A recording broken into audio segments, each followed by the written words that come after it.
He humiliated her in front of everyone for being just a cleaner. But what he didn't know was that he was looking down on the one person in the world capable of saving his billion-dollar empire. Picture the lobby of Sterling Corp. It's not a place, but a statement of power. Marble so polished it reflects a false sky, surrounded by cold, silent steel. It's a universe of untouchable wealth, and through this universe, Elena moved. Her cleaning uniform was immaculate, but what truly stood out was the dignity in her gestures. There was a care in her work that no one saw, a silent respect for the space she maintained. While others rushed past, she was the only one who would stop to straighten a crooked painting on the wall or to gently remove a dry leaf from a plant that no one else noticed. To everyone else, she was invisible, a functional shadow, but not to everyone. Jorge, good morning, dear. Have a peaceful day. Elena, her voice is soft, almost a whisper. Good morning, Mr. Jorge. You too. But Elena's peace was fragile, and it shattered with the subtle sound of the automatic doors sliding open. Adrian Sterling didn't just enter a room, he commanded it. At 35, the CEO was the embodiment of that lobby, cold, expensive, and completely indifferent to any life that wasn't his own. His voice cut through the air, sharp, from a call on his cell phone. I'm not interested in excuses, Robert. Just fix it.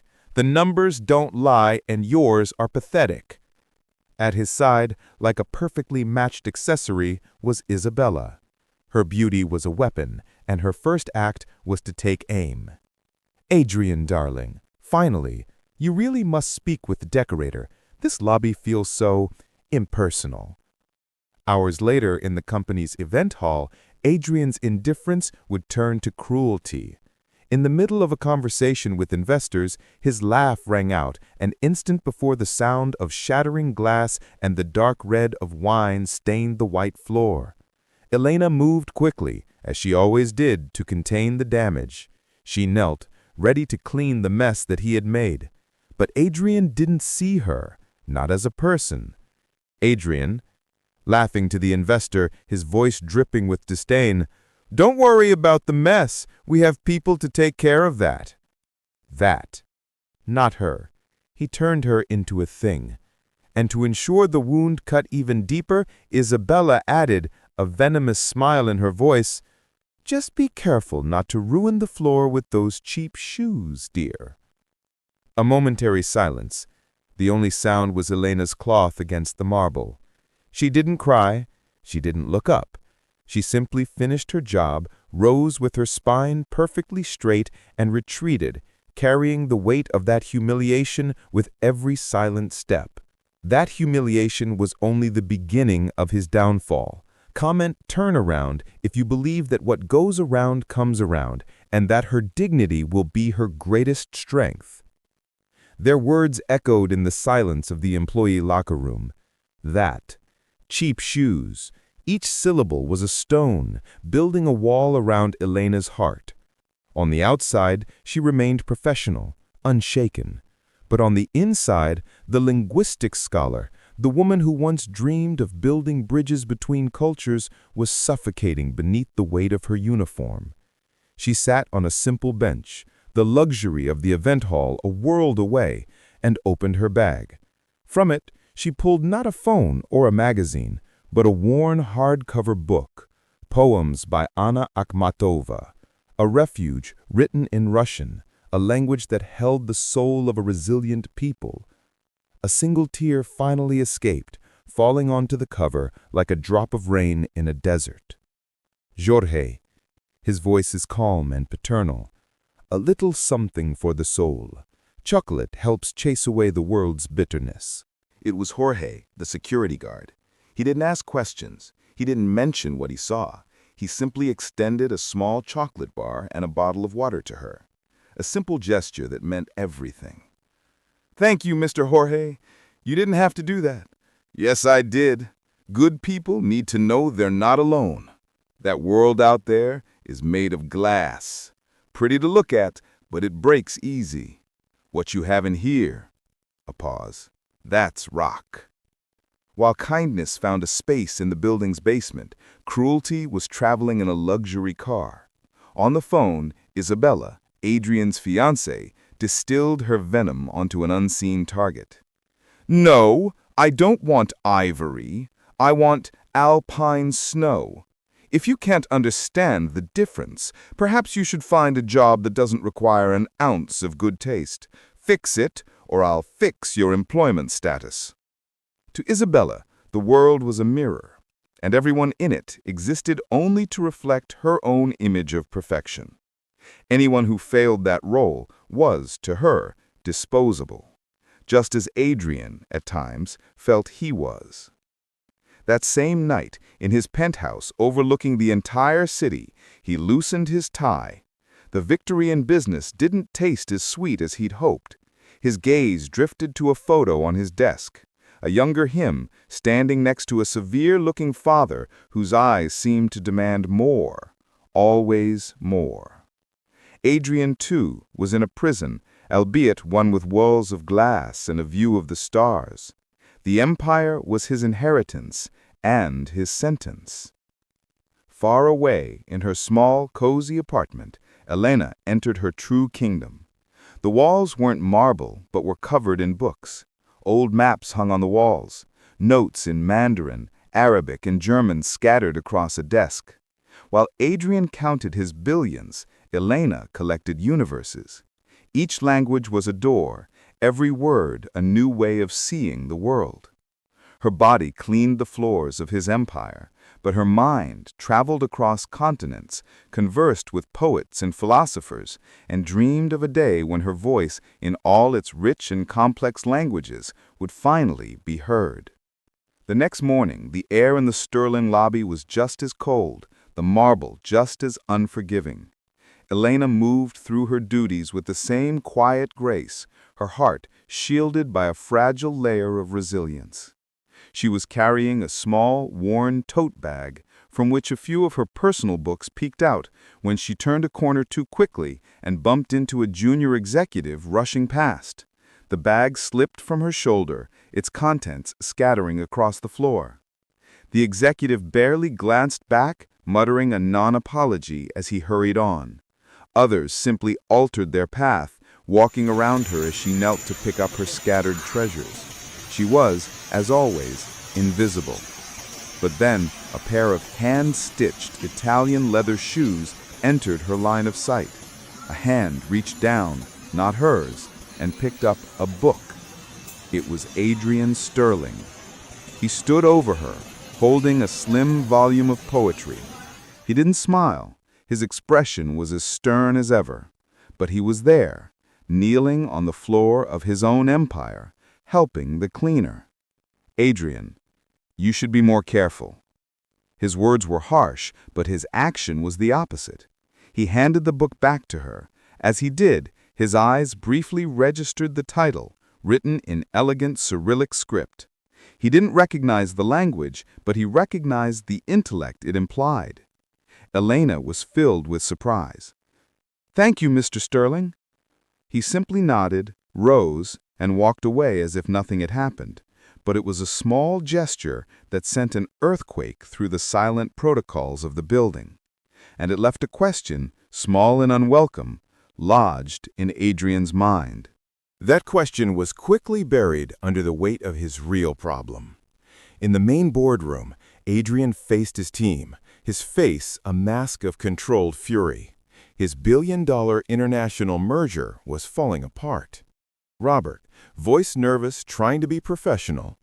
"Sir, the preliminary feedback from the Nakatomi Group in Tokyo is not positive. They feel we aren't respecting their business protocols. The Germans are questioning our transparency, and the Beijing consortium has gone completely silent." Adrian, his voice is dangerously calm.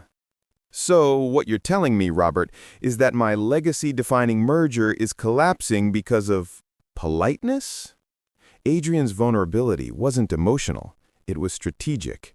He could command boardrooms in English, but was lost in the unspoken languages of culture, nuance, and respect. His empire had reached its borders, and he had no idea how to cross them. Later that night, long after the last employee had gone home, Adrian paced the silent corridors of his building, the stress coiling in his stomach. He turned a corner and stopped. There, in a small, forgotten atrium, sat Elena. It was her break, but she wasn't scrolling on a phone. A textbook was open in her lap, and with intense focus, she was practicing characters in a small notebook. Her lips moved silently, forming words in a language she couldn't place. He remembered the Russian poetry book. He saw the fierce intelligence in her concentration, and for the first time, Adrian Sterling looked at the woman who cleaned his floors and felt something utterly foreign to him: intrigue. The day of the final conference call arrived. It wasn't a negotiation, it was a Hail Mary. In the main boardroom, Adrian and his top executives sat on one side of a polished table, facing a massive screen. On it, 3 video feeds displayed the grim faces of their potential partners from Tokyo, Berlin, and Beijing. The air was thick with tension. In the back of the room, moving silently, was Elena. She had been asked to bring in a fresh service of water and coffee, and was now trapped, a silent observer to the impending disaster. The hired translators, a different one for each language, sat nervously at a separate table, whispering into microphones. The meeting began, and immediately it started to crumble. Adrian, speaking clearly, confidently, "Our projections show that with an aggressive expansion into the European market, we can increase profits by 20% in the first year alone." But the German translator made a fatal error. The word he chose for aggressive was feindlich, which means hostile. To the investors in Berlin, it sounded like Adrian had just threatened a hostile takeover. Next, an executive tried to smooth things over with the Japanese delegation. "We deeply appreciate the Nakatomi Group's patience as we work through these details." But the Japanese translator's phrasing was clumsy. In a culture where respect is everything, his words came across as condescending, as if praising a child for waiting its turn. Mr. Tanaka, the lead investor from Tokyo, became visibly rigid, his face a mask of stone. The deal wasn't just failing, it was becoming an international incident. Adrian, seeing it all slip away, decided to make one last bold push. "Let's be direct. This merger offers unparalleled short-term returns. It's the smartest financial move for everyone on this call." He was speaking the language of Wall Street, but the Beijing consortium heard something entirely different. The translator missed the critical cultural nuance, failing to mention long-term partnership and shared prosperity. To their ears, Adrian's offer sounded like a greedy ultimatum. They began speaking rapidly amongst themselves in Mandarin, their expressions unified and final. They were out. The billion-dollar empire was about to crumble. And that's when it happened. A voice, quiet but clear, cut through the tension. Elena, speaking perfect formal German. "Verzeihen Sie die Unterbrechung. Was Mr. Sterling meinte, war ein zukunftsorientiertes Wachstum, keine Feindseligkeit." Translation: "Forgive the interruption. What Mr. Sterling meant was future-oriented growth, not hostility." The Berlin investors froze, their eyes widening in shock. Before Adrian could even process what was happening, Elena turned her attention to the screen. "Tanaka-sama, gokai o manekimashite makoto ni moshiwake gozaimasen. Sei o tsukushite iru toyu koto o otsutae shitakata no desu. Mr. Tanaka, I am truly sorry for this misunderstanding. We only meant to convey our sincerity." Mr. Tanaka's stone-faced expression cracked with astonishment. Finally, Elena addressed the Beijing consortium, her Mandarin fluid and confident. 董事长们，斯特林先生的最终目标是建立一个长期的共赢的合作伙伴关系。Absolute silence. The frantic crosstalk on the screen stopped. 3 of the most powerful investment groups in the world stared, utterly mesmerized, at the woman in the cleaner's uniform. Adrian and his team were paralyzed, their mouths agape. In the space of 90 seconds, the invisible woman had become the most important person in the room. Get out, both of you. Stay, right where you are. The cleaner had just taken control of a billion-dollar negotiation, and for Adrian Sterling, the world as he knew it had just been turned completely upside down. The two translators, rendered obsolete and humiliated, gathered their things and exited the boardroom without a word. Elena stood frozen in the middle of the room, the focus of every eye. She was no longer Elena the cleaner. She was the bridge, the key.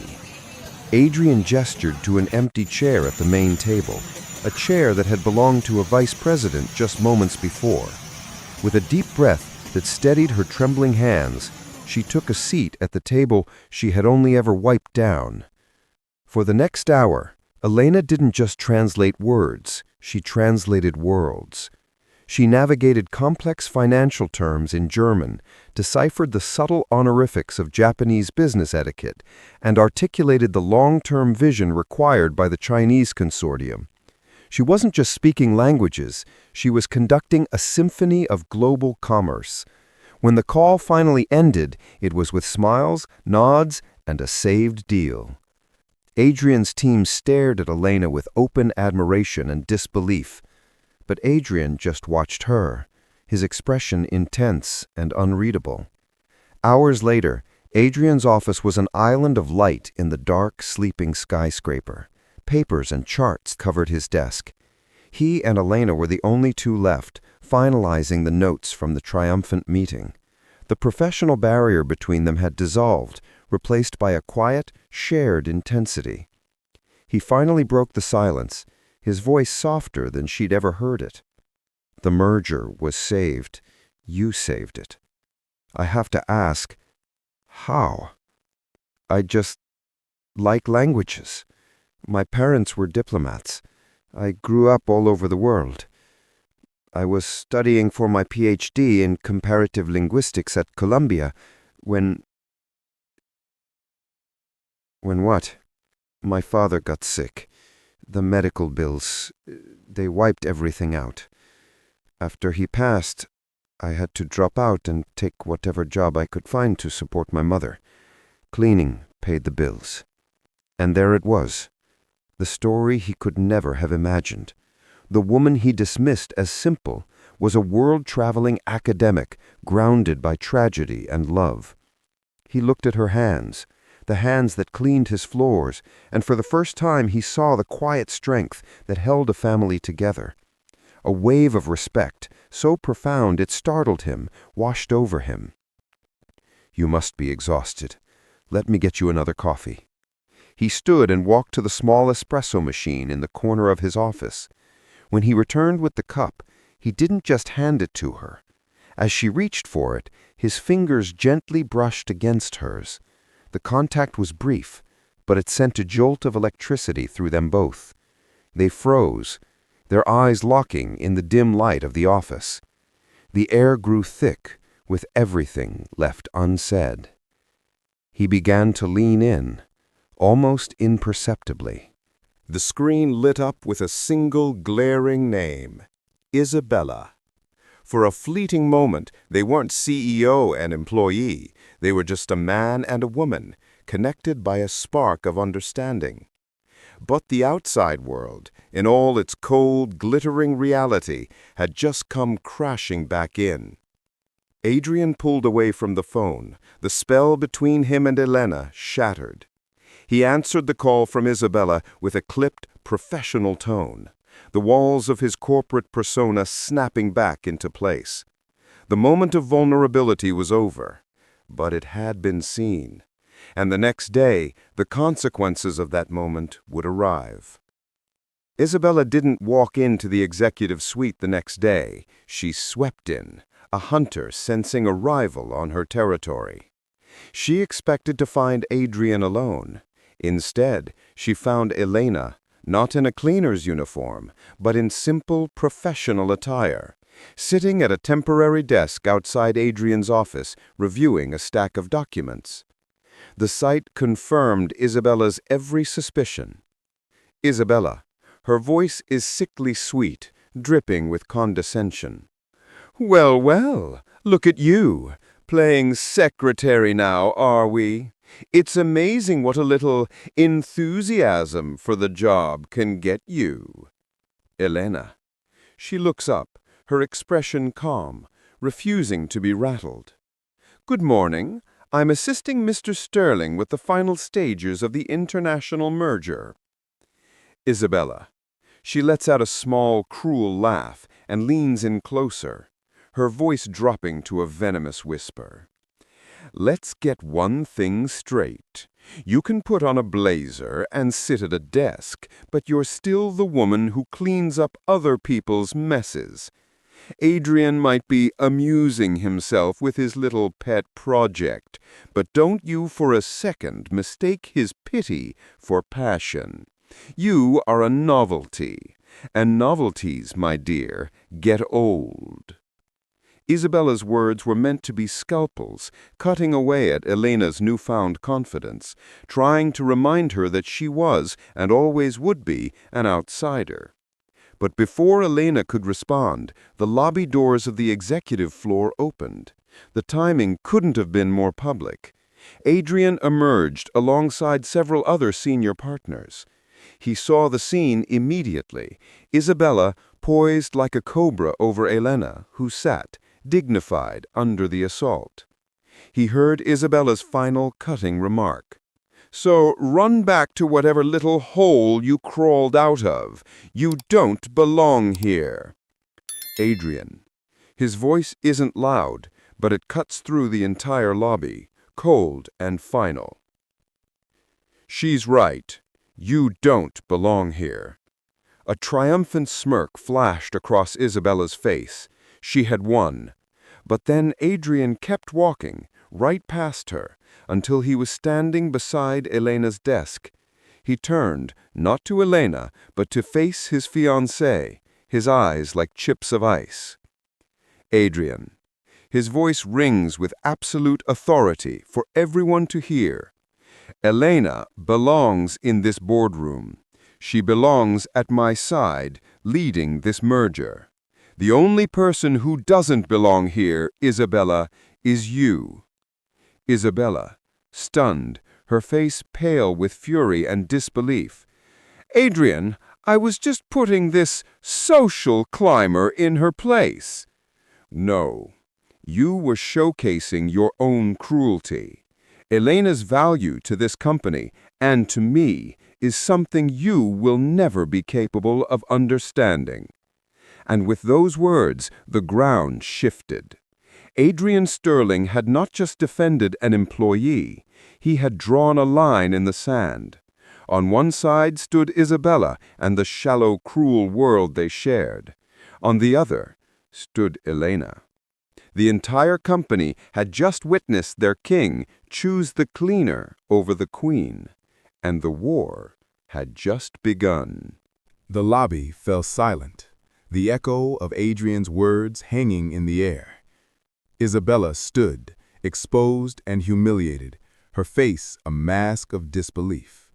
The war she had expected to win with a single cruel strike had just backfired spectacularly. She stormed away without another word, the sound of her furious heels on the marble the only sign of her retreat. Moments later, inside the sanctuary of his office, the final ties were severed. Isabella, her voice is a venomous hiss, trembling with rage. How dare you, in front of everyone? You chose a nobody, a cleaner, over me? Adrian, his voice is calm, cold, and final. I chose a person of substance over a person of surface. The woman you tried to destroy has more integrity in her little finger than you've shown me in 5 years.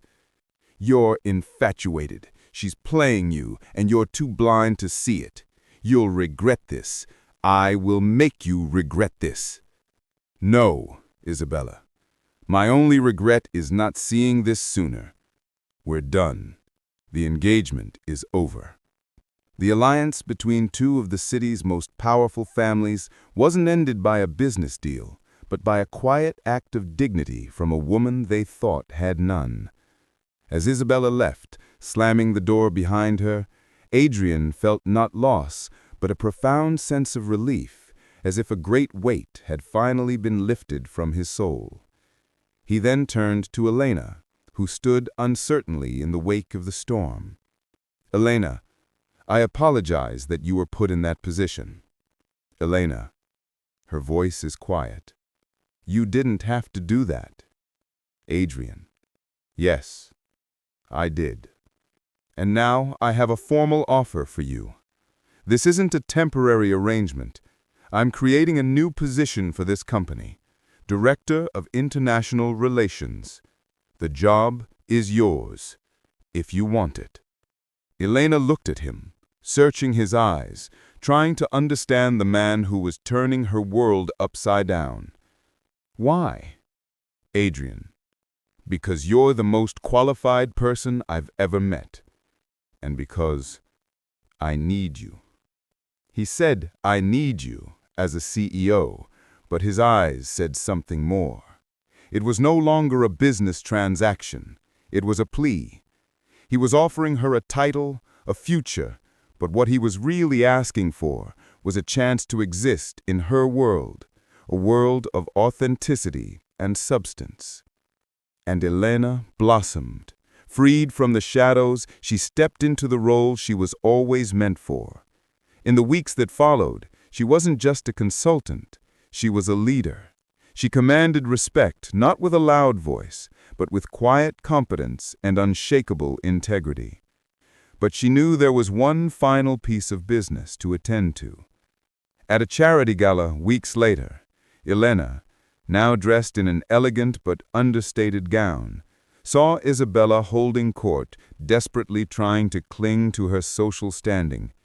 Elena approached her, not with anger, but with a serene confidence that was more disarming than any threat. "Elena," her voice is calm, even. "Isabella," she scoffs, refusing to look at her, "I have nothing to say to you." "I know. I'm the one who has something to say. I just wanted to thank you. Your cruelty taught me something important. It taught me that people like you don't build things. You only try to tear down what others build out of jealousy. You tried to make me feel small, but all you did was reveal how small your own world is. So thank you for showing me exactly the kind of woman I never want to be." It wasn't a fight. It was a dismissal. Elena didn't need to raise her voice. She had won by simply becoming herself. She turned and walked away, leaving Isabella standing alone in the middle of a crowded room, finally, truly invisible. After the gala, Adrian didn't take Elena home. Instead, he took her to the one place that truly defined him, the very top floor of the Sterling Corp tower. They stood on a private rooftop terrace, the entire glittering city spread out beneath them like a carpet of fallen stars. The air was cool and quiet. "Adrian," his voice is low, reflective, "I spent my whole life building this empire of glass and steel. I thought it was a symbol of strength, but it wasn't. It was just a fortress to hide in. I measured everything in numbers, in profit and loss. I looked at people and saw assets or liabilities." He turned to face her, his eyes filled with a raw vulnerability she had never seen before. "I looked at you, and I saw a cleaner. It is the single greatest miscalculation of my life. You didn't just save my company, Elena. You saved me. You showed me that real strength isn't about power, it's about dignity. That true value isn't in a stock portfolio, it's in a person's character. You taught me a language I never knew existed." He took a step closer, his hands finding hers. "I don't want to just offer you a job. or a title. I want to offer you my life, my future, everything. I love you, Elena." Tears of joy streamed down Elena's face. She stepped into his embrace, and their lips met. It wasn't a kiss of frantic passion, but of profound recognition. Two worlds once separated by wealth and pride finally meeting. Two souls once lonely finally finding their way home. 1 year later, they weren't married in a grand, soulless ballroom, but in a small, historic library, surrounded by shelves of books, the first worlds they had truly shared. Jorge, the old security guard, sat in the front row, his eyes filled with tears of pride. It was a celebration not of status, but of substance. 3 years later, in a sun-drenched park, a new sound filled their lives. Their young son, Leo, chased a ball, shouting happily in a mix of French and English. Elena had given Adrian not just a partnership, but a family, a home. But their greatest joint venture was not built of glass or steel. It was built of hope. Standing at a podium, looking confident and radiant, Elena announced the launch of the Sterling Foundation for Global Education. They had created a foundation that provided scholarships for underprivileged students to learn new languages, turning Elena's personal journey into a pathway for others to find their own voice. That evening, in their warm, book-filled home, Adrian stood in the doorway of their son's room. He watched as Elena read a bedtime story to Leo, her voice a soft, melodic Italian. He walked up behind her and gently wrapped his arms around her. "Of all the languages you speak, my favorite is still the one I see in your eyes when you look at me." The man who once laughed at the cleaner now saw the entire universe in her. He had learned that the greatest turnarounds don't happen on the stock market, but in the human heart. And that sometimes the quietest voices have the most important things in the world to say. What did you think of Elena and Adrian's incredible journey? Do you believe that we should never judge someone by their job? Let us know your thoughts in the comments below. We read and reply to every single one. And if this story touched your heart, don't forget to like this video and subscribe for more emotional love stories just like this. Thanks for watching.